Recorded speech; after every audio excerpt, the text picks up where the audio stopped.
Hey race fans, it's Sean and we are back for Behind the Helmet, our show that gives us an inside look at talking to some of our favorite drivers. With me today is Formula E driver Nico Müller. Nico, how are you doing? Very good, thank you.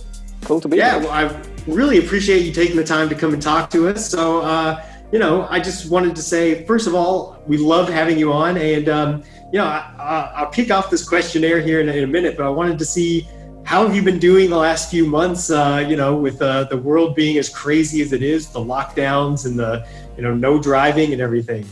Yeah, it was a very, very special period of time. I mean, I was prepared to have probably the busiest 3 months of the year, and it turned out to be the calmest at least in the sense of how much racing was going on, as it was pretty much zero.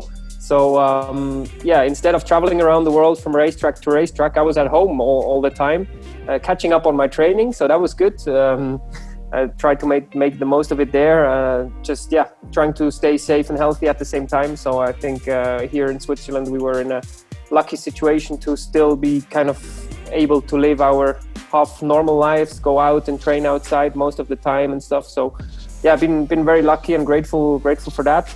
And kind of discovered the sim racing world at the same time. So after at least 2 weeks, or latest 2 weeks after the lockdown started, the feet were itching and I needed some kind of adrenaline and some kind of racing feeling. So I made sure that together with some friends, I got the simulator to my place and spent a lot of hours in there and had a lot of fun with my racing colleagues online. Yeah, that's awesome. It is like, it's pretty incredible that, we're in this period of time, in the human race where, everything's shut down, but you're still able to race, in somewhat with your friends and your colleagues and stuff. It's pretty cool. Exactly. Yeah. For me, it was a completely new world that I got to discover during that time.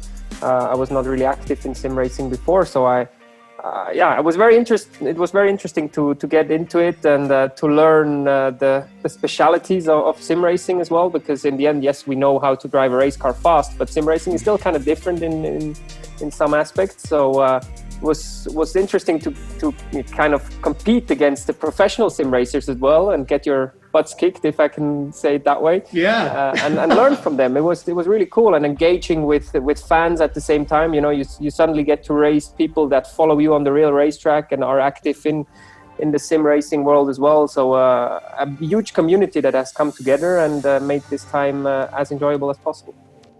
Yeah, that is pretty incredible. So did you spend a lot of time, working like playing against fans and people and just kind of diving into that world?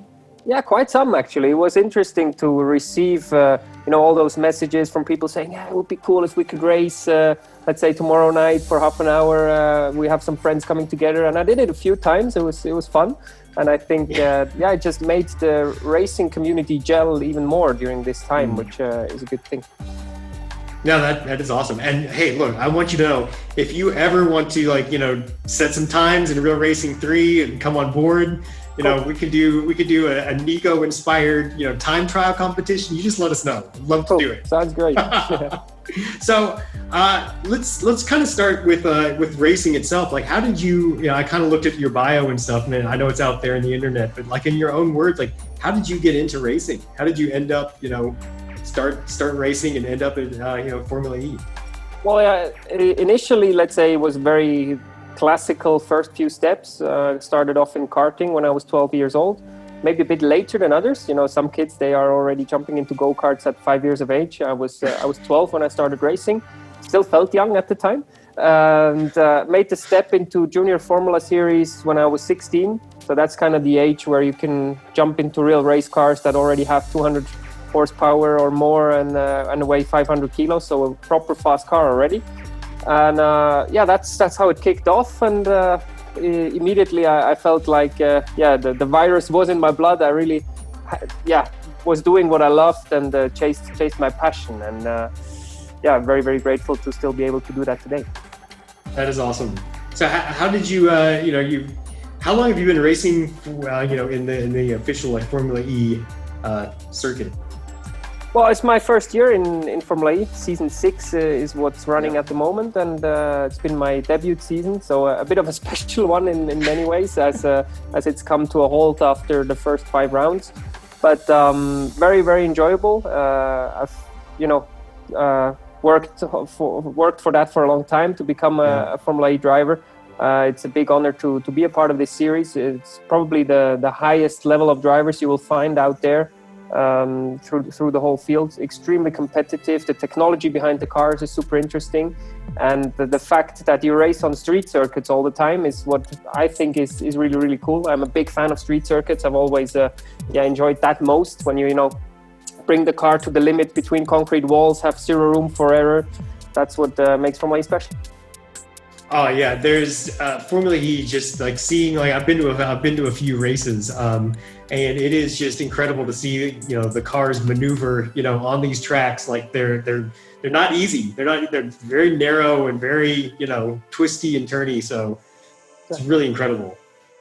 Yeah, and also bumpy. We don't go to a racetrack where the asphalt is fresh and everything is kind of done to perfection. So you go into a city where normally trams are crossing the roads and whatever, and you just drive over those streets, as bumpy as they are, flat out, with a car that still does up to 250 kph an hour. So it is still very, very fast, and especially on these narrow tracks, it feels super fast. And the adrenaline you get driving these cars with the high amount of torque of an electric powertrain, it makes the adrenaline boost huge. And when you get out after a qualifying lap, we only do 1 lap in qualifying, but I always get out of the car completely sweaty and exhausted, because the amount of focus and adrenaline that goes through your body is incomparable to anything else I've done before. And that's why I love it.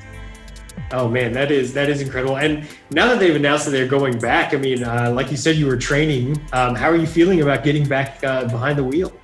Super excited, as ready as never before. Can't wait, really. I mean, it's been such a long time.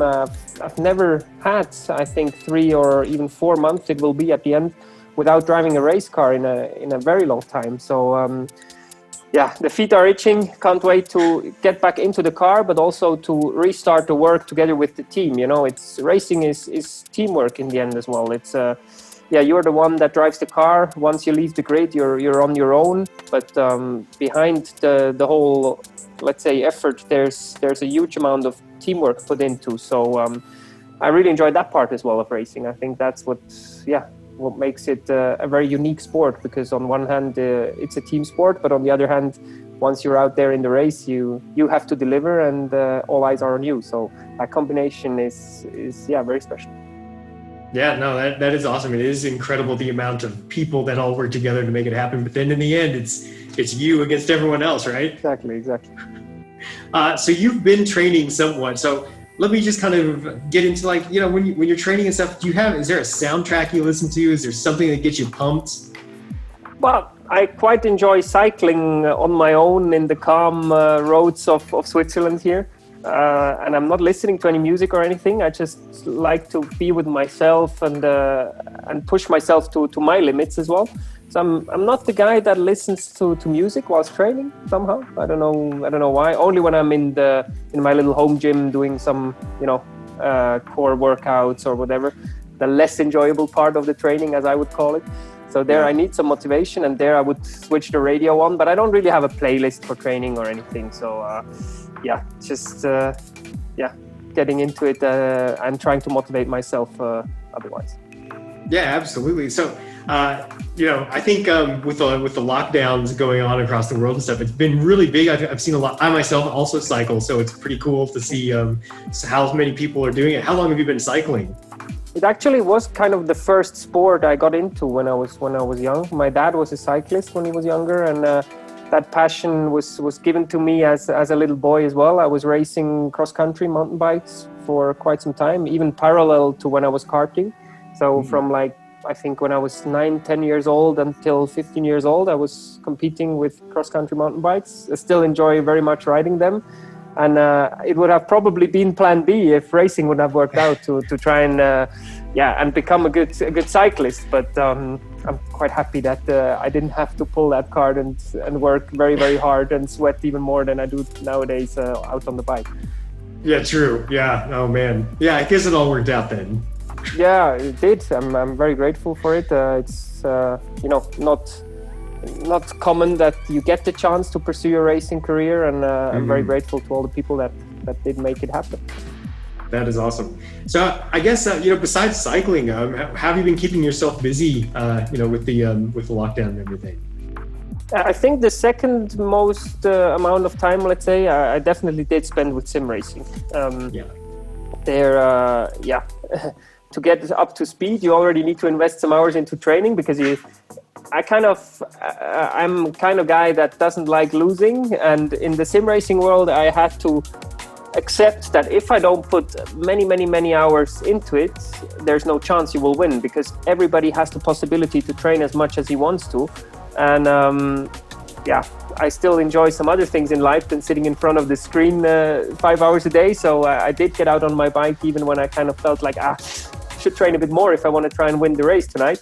So to find that compromise was quite interesting, and I was in a conflict with myself many times, which wasn't always easy, because on one hand I wanted to go and race and try to fight for podium, but on the other hand I was like, I still have some other stuff that I need to take care of.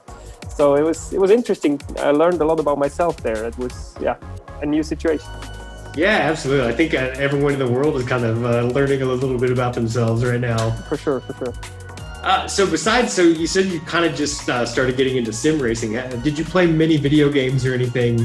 We're a video game company, so I always like to ask, are you into any other video games or anything? At the moment, not really, because I said the whole focus goes into the racing world. But when I was younger, definitely, I was a big fan of rally games, and mainly had to do with cars. The least connection to racing was probably GTA. That was the game that I played as well, which probably every young boy did in my period of time. But that was it. I mean, never been a huge gamer, but always enjoyed the racing games for sure. Oh yeah, racer from day one then. Exactly. So I guess my last question to you would be, these are like really crazy times. We're still kind of dealing with like the lockdown and the world is a lot of turmoil. But I always like to ask, what is something that just never fails to make you laugh? I think it must be our dog. I really enjoy, just having fun with her out in the woods, go running or just play in the garden. And also during this time now, I realized that these simple things is what makes you happy in the end. And probably haven't appreciated it enough before, but I will definitely do my best to do so in the next few years. Absolutely. What kind of dog do you have? It's a half Labrador. I don't know if in English it's the same. And Weimaraner, which is the big gray dogs, exactly. So chocolate brown, tall little girl. So amazing. Yeah, you know what? Sam Bird actually said the same thing. He said that his dog always makes him laugh, which is amazing. Cool. I also have a dog, and she is the goofiest animal in the world. I love her so much. Amazing. Nice. Well, Nico, it was really great talking to you. I really appreciate you being able to stop by and have this chat with us. My pleasure. Thank you very much. Awesome. Thank you. Cool. Thank you.